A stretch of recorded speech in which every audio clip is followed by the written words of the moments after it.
Assalamualaikum warahmatullahi wabarakatuh. Belajar kembali bersama Joko Dayu Satrio Tondo. Saya ini kursinya memang nggak ada apa yang untuk bersandar, untuk pegangan tongkat kayak gini. Ini tongkat ini ada gambarnya Semar. Di belakang saya juga Semar. Ya memang orang yang cinta damai itu kan gambarnya seperti ini, Semar itu. Jadi tidak serem-serem intinya.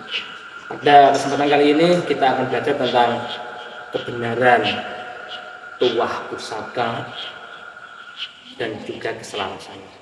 Ini yang harus kita mengerti biar Anda tidak merasa dibohongi oleh orang-orang yang sudah mengerti sebelum Anda. Oke.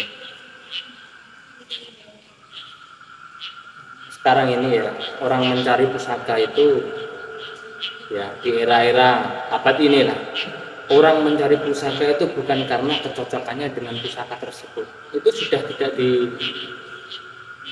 nggak dipikirkan lagi lah. Yang terpenting dia mendengar sejarah tentang pusaka itu mempunyai sejarah yang luar biasa. Dulu ada sebuah tokoh yang menggunakan pusaka seperti itu. Akhirnya pusaka seperti itu ditiru ya mungkin ribuan pusaka. Orang mencari pusaka itu bukan karena kecocokan kalau saat ini. Ya karena bentuknya, filosofinya itu lebih dia sukai daripada tuahnya itu sendiri. Terus lagi pusaka itu pernah digunakan, ada tokoh besar yang menggunakan pusaka seperti itu, tokoh-tokoh terdahulu. Tapi kita tuh harus kembali kepada kodrat kita sendiri. Ini. Makanya di zaman dulu itu ada pusaka itu yang hanya boleh digunakan oleh kalangan tertentu. Kenapa seperti itu? Dia memang diciptakan untuk kalangan tertentu. Bukan seperti kita sekarang mencari pusaka yang namanya keren, katanya keren, tentangnya itu tren, seperti itu. Sekarang begini, ini didengarkan baik-baik. Seorang yang kerjaannya bukan seorang pimpinan, bukan seorang penggede, bukan orang pejabat, tapi dia menginginkan pusaka pejabat. Ini kira-kira membawa manfaat untuk dirinya apa enggak? Dan kira-kira hodam aktif yang ada di pusaka itu mau enggak untuk dia? Ini yang harus kita ketahui, yang harus kita pahami, karena banyak yang tidak mengerti tentang hal ini, ya. Gitu. Pusakanya para petani, apa pusakanya? Kebo lurung, kebo setanduk, ya. Pamor-pamor keres-keres seperti ini, dapur-dapur seperti ini ya, yang dikhususkan untuk para petani dan lain-lain jenisnya. Tapi dia sudah berambisi memiliki keris Nogososro. Akhirnya apa yang didapat? Nogososro tiruan. Kalau Nogososro asli ya kesulitan, itu kan mustahil. Gitu. Di sini ini ada sebuah kezaliman yang sebenarnya tidak disadari. Ya. Seorang yang seperti saya, kerjaannya dulu kan nyangkul. Kalau saya nyangkul di sawah, yang saya bawa itu cangkul, pakai ya celana biasa gitu, celana untuk ke sawah gitu. pakai kaos kayak gitu ya, itu sudah benar. Kok saya ingin memakai pakaiannya pejabat, pakai sepatu terus pakai jas yang bagus, pakai dasi dan lain sebagainya, kira-kira baju itu membawa manfaat untuk saya enggak? Sedangkan saya kerjanya itu pesawat, tidak cocok, pasti membawa mudarat untuk kita. Apa? Dibilang orang gila. Itu. Dan kita juga sayang ketika mau kerja tidak jadi bekerja. Iman ini loh, bajunya bagus, hal ini sebaik ini kok tak gunakan untuk mencangkul. Tuh, itu kan sudah nggak pas. Tuh. Ya itu tadi saya ceritakan. Kalau seorang petani, pusakanya ya pusaka petani untuk berkebun, pusaka berkebun. Seperti itu loh. Ya. Kalau kita itu seorang pimpinan apapun boleh menggunakan pusaka-pusaka yang berjenis untuk pemimpin, seperti pusaka sengkelat, Rogo Sosro, Sabdi Indah, ya. Untuk Sempono Dinarito, Tombak Citra, Tombak Karawela, dan lain sebagainya. Ya, pamor-pamor Belarak Sinere, terus pamor-pamor yang berkelas seperti itu. Kalau kita seorang pemimpin, jadi seorang pemimpin, jiwa pemimpin itu ditaruh dimanapun, ya, dia bersembunyi dimanapun, dia bersemayam dimanapun, bertempat dimanapun, dia itu pasti kelihatan sifat kepemimpinannya, walaupun itu kelasnya masih kecil. Itu kita bisa mencari pusaka yang untuk kepemimpinan agar lebih dipercaya, berwibawa, karismatik. Makanya kalau orang-orang, saya itu bertani, tapi saya kok nggak kaya-kaya, saya sudah punya hutan emas. Sebenarnya hutan emas itu bukan untuk kamu, pakailah yang sejajar, beras muta, ya, jaringan kebak, jelas-jelas seperti itulah. Terus berapa? Akan berjalan selaras dengan apa yang telah menjadi profesi kita. Betul nggak? Jadi kalau mencari pusaka itu bukan karena ceritanya, carilah mana pusaka itu yang memang cocok buat kamu. Kelahiran kamu itu apa? Foton kamu itu apa? Harusnya pakai pusaka apa? Kita itu harus tahu yang seperti itu. Bukan karena ambisi kita mengumpulkan banyak pusaka, wah ini itu. Nanti kalau kamu hidupnya masih susah, menyalahkan pusakanya, menyalahkan empunya, menyalahkan lalu sebenarnya yang salah itu ya kamu sendiri, karena kamu tidak mengerti seharusnya apa yang harus kamu bawa. Gitu. Kalau kamu tukang ngarit, bawanya ya karung, ya sama sabit ini. Kalau butuh motor ya pakai motor. Gitu. Bawa motor.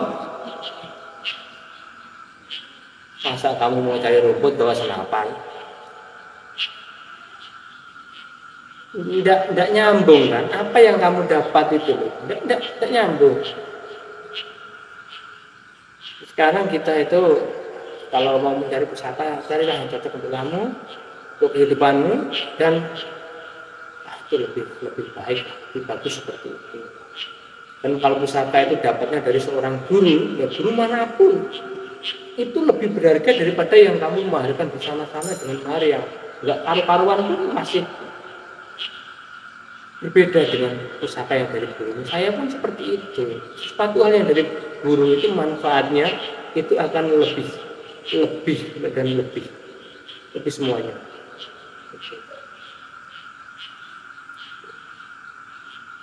Karena pusaka itu pernah disimpan ke guru kita, tentunya pernah disayangi, dicintai, ya kan, didoakan oleh sang guru. Jadi guru itu biasanya yang mengerti. Di pusaka itu yang membuat siapa empunya difatikain.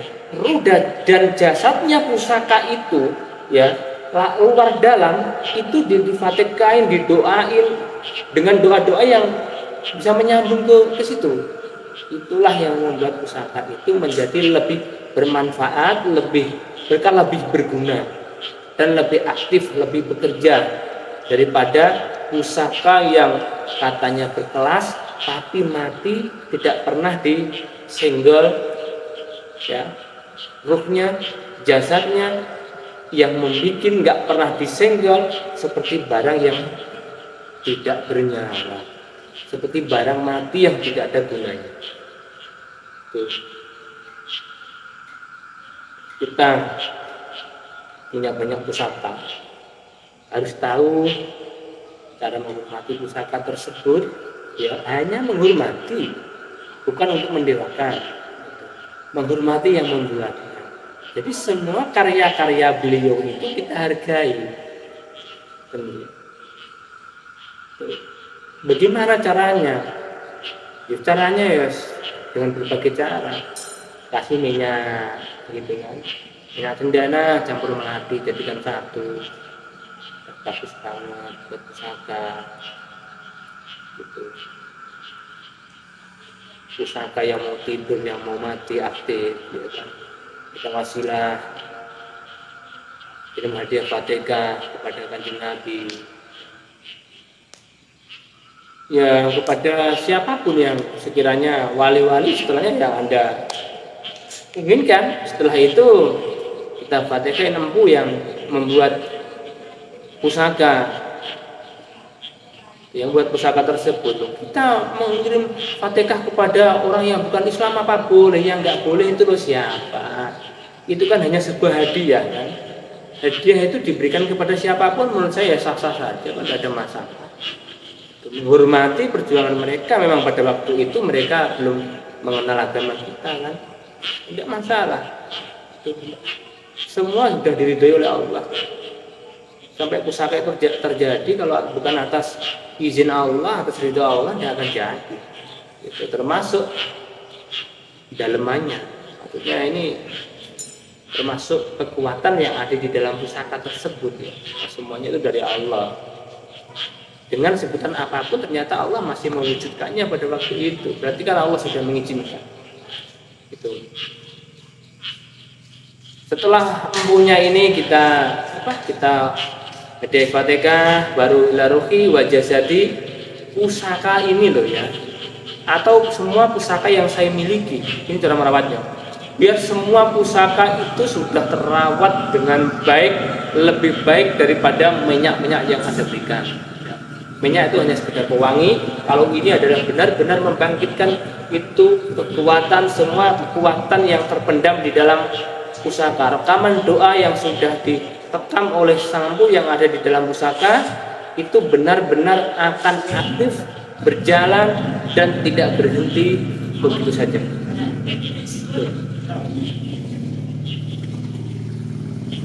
Orang kalau dari pusaka karena dari sebuah cerita, bukan karena kecocokannya. Yang terjadi menyalahkan bu yang membuat pusaka itu kurang atau enggak, pusaka berat apa enggak, itu kan. Itu yang sering terjadi. Kita tuh nggak boleh seperti itu. Ambisi saja, ambisi kita itulah yang harus kita perhatikan. Bagaimana ambisi itu tidak terlalu berlebihan, agar kita itu sadar dalam kehidupan ini. Itu. Biar tahu tujuan pusaka itu bikin seperti apa. Jadi walaupun pusaka kuno itu tidak semua pusaka itu ada khodamnya, tidak. Karena di zaman dulu pusaka itu untuk perlengkapan, ya perlengkapan adat lah, busana, itu perlengkapan, yes, adat itu. Jadi orang kalau di sebagian orang-orang ya bilang kalau orang ya harus punya keris gitu kan, istilahnya harus punya pusaka gitu. Entah itu bikinan pandai atau apa ya, semua dulu itu walaupun pandai disebut empu kan, semua yang membuat pusaka disebut empu tuh. Tapi kan ada yang itu yang disebut hanya sekedar keris pelengkap, dan ada yang pusaka gitu. Meskipun sama-sama ada pamornya, jangan dianggap semua itu ada tuh ya. Terus kalau kita itu punya uang membayarkan pusaka ke sana kemari dan punya banyak, bagaimana itu? Kok nggak langsung aktif? Ini banyak banget kok malah saya makin susah hidup saya. Lah apa pusaka itu sudah kenal kamu? Itu loh. Kalau pusaka sebanyak itu, kira-kira mana yang kenal kamu, yang kenalan sama kamu terlebih dahulu? Yang mana? Apa bareng-bareng, mau bareng bersama, tidak bisa. Nanti saling dorong kan, saling pukul-memukul istilahnya. Pusaka satu aja belum benar-benar kita jiwai, belum benar-benar dia itu kenal sama kita dan belum saling mengenal antara pemilik dan yang dimiliki. Ya payah juga. Seperti halnya kita membeli kuda. Kuda yang baru kita kenal, ya, baru kita beli, tidak mungkin dia langsung seolah-olah itu seperti majikannya yang kemarin. Ya tunduk, dipanggil, punya kode tersendiri, ya. Sudah punya, mereka ini loh sudah punya kode hubungan yang sangat akrab, sehingga ya lebih akrab, lebih menurutlah si kuda itu. Tapi kalau kuda ini baru kita beli, ya kita panggil dengan berbagai panggilan, dia belum mengerti. Agar dia mengerti panggilan itu, kita biasakan bagaimana kita memanggilnya, bagaimana kita berkenalan dengannya, tentunya seperti itu, gitu ya. Ini sangat bisa dinalar penjelasan saya ini, agar Anda itu tahu. Ya seperti itu tadi saja, jangan terlalu berambisi untuk mengumpulkan banyak pusaka yang Anda sendiri tidak tahu tentangnya ini kan banyak ya. Tentang itu dibuat empu asli apa enggak, ada kodamnya apa enggak, ini dari orang yang jelas apa enggak, ini yang perlu kita pertanyakan ya. Jangan mengikuti sesuatu hal yang kita belum tahu tentangnya, intinya seperti itu. Kita belajar pelan-pelan, jangan terlalu ambisi untuk memiliki semua pusaka yang katanya keren, jangan. Tapi carilah yang cocok dengan meminta petunjuk oleh Allah. Istighfarah. Kalau kami sampai istighfarah. Ya, tuahnya bisa kita rasakan kalau kita mau mengenalnya, menghormatinya, mengenal dengan cara yang membuat kita hadiah Fatihah, ruh dan jasadnya pusaka gerak hadiah Fatihah, baru kita menyain. Kalau menyain pusaka jangan dari pangkal ke ujung. Itu kalau kita pas punya kemujaraban ilmu, semua isinya akan hilang, tapi dari ujung ke pangkalnya. Itu cara memenyai pusaka yang benar ya, secara spiritual seperti itu. Saya jelaskan kepada saudara. Nah, semoga cerita yang hanya sedikit ini bisa membawa manfaat bagi kita, ya bagi orang-orang yang tentunya membutuhkan. Kalau nggak membutuhkan ya apa-apa, ya tentunya pasti ada yang membutuhkan walaupun sedikit. Wawasan ini semoga terjaga dan bisa kita ajarkan ke anak cucu kita kelak. Ya, terima kasih, saya Cibudayu undur diri. Wassalamualaikum warahmatullahi wabarakatuh. Waalaikumsalam warahmatullahi wabarakatuh.